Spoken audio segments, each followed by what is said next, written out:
తెలంగాణ రైతన్నలందరికీ నమస్కారము. తెలంగాణ రాష్ట్ర ప్రభుత్వము ఇచ్చినటువంటి 2 హామీలు గోవింద గోవింద. రైతు రుణమాఫీ గోవింద, రైతు భరోసా గోవింద. ఎందుకు ఈ మాట అంటున్నానంటే, రైతు రుణమాఫీ సగంలోనే ముగిసిపోయింది, రైతు భరోసా కూడా సగంలోనే ముగిసిపోయింది. రైతు భరోసానైతే కనీసము ఒక 5 ఎకరాల వరకైనా కూడా ఇస్తుందేమో అన్న ఆలోచన ఉండే. కాకపోతే ఇప్పుడైతే అది 3 ఎకరాలకే పరిమితం అయిపోయింది. ఇక దాని గురించి ఎటువంటి ప్రస్తావన కూడా రాష్ట్ర ప్రభుత్వం అయితే చేయడం లేదు. కనీసము రైతు రుణమాఫీ అన్న ఒక 70% అయ్యింది, కానీ రైతు భరోసా మాత్రము ఒక 10 to 20% మాత్రమే అయిపోయింది, ఇంకా కూడా మిగిలే ఉంది. అయితే రాష్ట్ర ప్రభుత్వము చెప్పినంత రీతిలోనైతే కింది స్థాయి వరకు ఏదైతే వాళ్ళు ఇచ్చినటువంటి హామీలు అయితే నెరవేరడం లేదు. ఇంకా కూడా చాలామంది అన్నదాతలు రైతు భరోసా ఇప్పుడు పడుతుందో అప్పుడు పడుతుందో అని చెప్పేసి బ్యాంకులకు వెళ్ళి చెక్ చేసుకుంటున్నారు, కానీ రాష్ట్ర ప్రభుత్వం మాత్రం వేయడం లేదు. అయితే రైతు భరోసానైతే 4వ విడత రుణమాఫీ లిస్టులో పేరు వచ్చినా కూడా ఇప్పటి వరకు కూడా అకౌంట్లలో డబ్బులు పడినటువంటి అన్నదాతలు చాలామంది ఉన్నారు. మరి వాళ్ళ పరిస్థితి ఇంకా దారుణంగా ఉంది. ఇటు రైతు రుణమాఫీ కాక రైతు భరోసా రాక ఆల్రెడీ ఇప్పటికే పంటలు కోతకొచ్చినాయి, కొన్ని ఏరియాలలో కోస్తున్నారు. అదే అధికారంలో ఉన్నటువంటి ఎమ్మెల్యేలు మంత్రులు వెళ్ళి ఐకేపీ సెంటర్లను ప్రారంభిస్తున్నారు.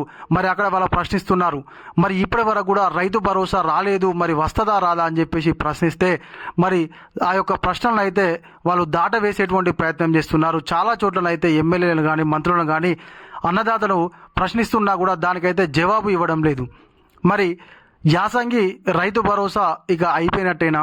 మరి వానాకాలము ఇయనే లేదు, మరి యాసంగి అన్నా కూడా ఇస్తారేమో అని ఎదురు చూస్తే 3 ఎకరాల వరకే కంప్లీట్ చేసి 3 ఎకరాల లోపు కూడా ఇంకా కొంతమందికి కాలేదు. ఇక దాని గురించి అయితే రాష్ట్ర ప్రభుత్వం మాట్లాడడం లేదు. ఇక రైతు రుణమాఫీ అనేటువంటిది 2 లక్షల పైన కట్టండి, పైన ఉన్నటువంటి అమౌంట్ను కట్టండి, మిగతా అమౌంట్ను మాఫీ చేస్తామని చెప్పడంతో చాలామంది రైతన్నలు అయితే వేరే కాడ తీసుకొచ్చి డబ్బులను కట్టి ఈ యొక్క 2 లక్షల వరకు రుణమాఫీ కోసం ఎదురు చూస్తున్నారు. ఇంకా వాళ్ళ పరిస్థితి అలాగే ఉంది. మరి 2 లక్షల లోపు ఉన్నటువంటి వాళ్ళకు రుణమాఫీ కాలేదు, 2 లక్షల పైన అమౌంట్ను కట్టి ఎదురు చూస్తున్నటువంటి వాళ్లకు రుణమాఫీ కాలేదు, రైతు భరోసా రాలేదు. మరి రైతు సంక్షేమ ప్రభుత్వం ఏ విధంగా అవుతుంది ఈ యొక్క ప్రభుత్వం అని చెప్పేసి తెలంగాణ రైతాంగం అయితే ప్రభుత్వాన్ని ప్రశ్నిస్తున్నారు. వాస్తవానికి ఏంటంటే, చాలామంది అన్నదాతలు ఎలక్షన్ల ముందు రైతు భరోసా వస్తుంది తప్పకుండా, 15,000 రూపాయలు సంవత్సరానికని, 2 లక్షల వరకు రుణమాఫీ జరుగుతుంది ఈ యొక్క ప్రభుత్వం వస్తే అని చెప్పేసి రైతన్నలు మాత్రం ఆ యొక్క ప్రభుత్వాన్ని ఎన్నుకోవడం జరిగింది. కాకపోతే ప్రభుత్వం అధికారంలోకి వచ్చిన తర్వాత మాత్రం అన్నదాతలు అనుకున్న రీతిలో వాళ్ళ యొక్క కోరికలను అయితే రాష్ట్ర ప్రభుత్వం నెరవేర్చడం లేదు.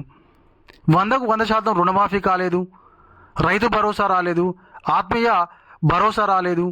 అసలు వాస్తవానికి చెప్పాలంటే వాళ్ళు చెప్పినటువంటి 6 గ్యారంటీల్లో చాలా వరకు అయితే కింది స్థాయి వరకు నెరవేరలేదు. మరి రాష్ట్ర ప్రభుత్వం ఒక్కసారి వాళ్ళు ప్రవేశపెట్టినటువంటి ఏవైతే పథకాలు ఉన్నాయో అవి ఎంతవరకు కింది స్థాయికి వెళ్ళాయి అని చెప్పేసి వాళ్ళు చెక్ చేసుకుంటేనైతే అర్థమవుతుంది. రాష్ట్ర ప్రభుత్వానికి కూడా తెలుసు. కాకపోతే ఏంటంటే మరి వాళ్ళు ఎందుకు వాటి మీద స్పందించడం లేదో అర్థం కావడం లేదు. మళ్ళీ ఇప్పుడు యాసంగిలో కూడా సన్నవడ్లు పెట్టండి, మేము దాన్ని కూడా బోనస్ ఇస్తామని చెప్పేసి చెప్పడంతో పాపం చాలామంది అన్నదాతలు అయితే సన్నవడ్లు పెట్టుకున్నారు. మరి గతంలో వానాకాలంలో పెట్టినటువంటి అన్నదాతలకే కొంతమందికి ఇంకా కూడా బోనస్ డబ్బులు అకౌంట్లో జమ కాలేదని చెప్పేసి ఆవేదన వ్యక్తం చేస్తున్నారు. మరి యాసంగి సీజన్లో మరి ఇస్తారా ఇవ్వరా అని అన్నదాతలు ఆందోళన చెందుతున్నారు.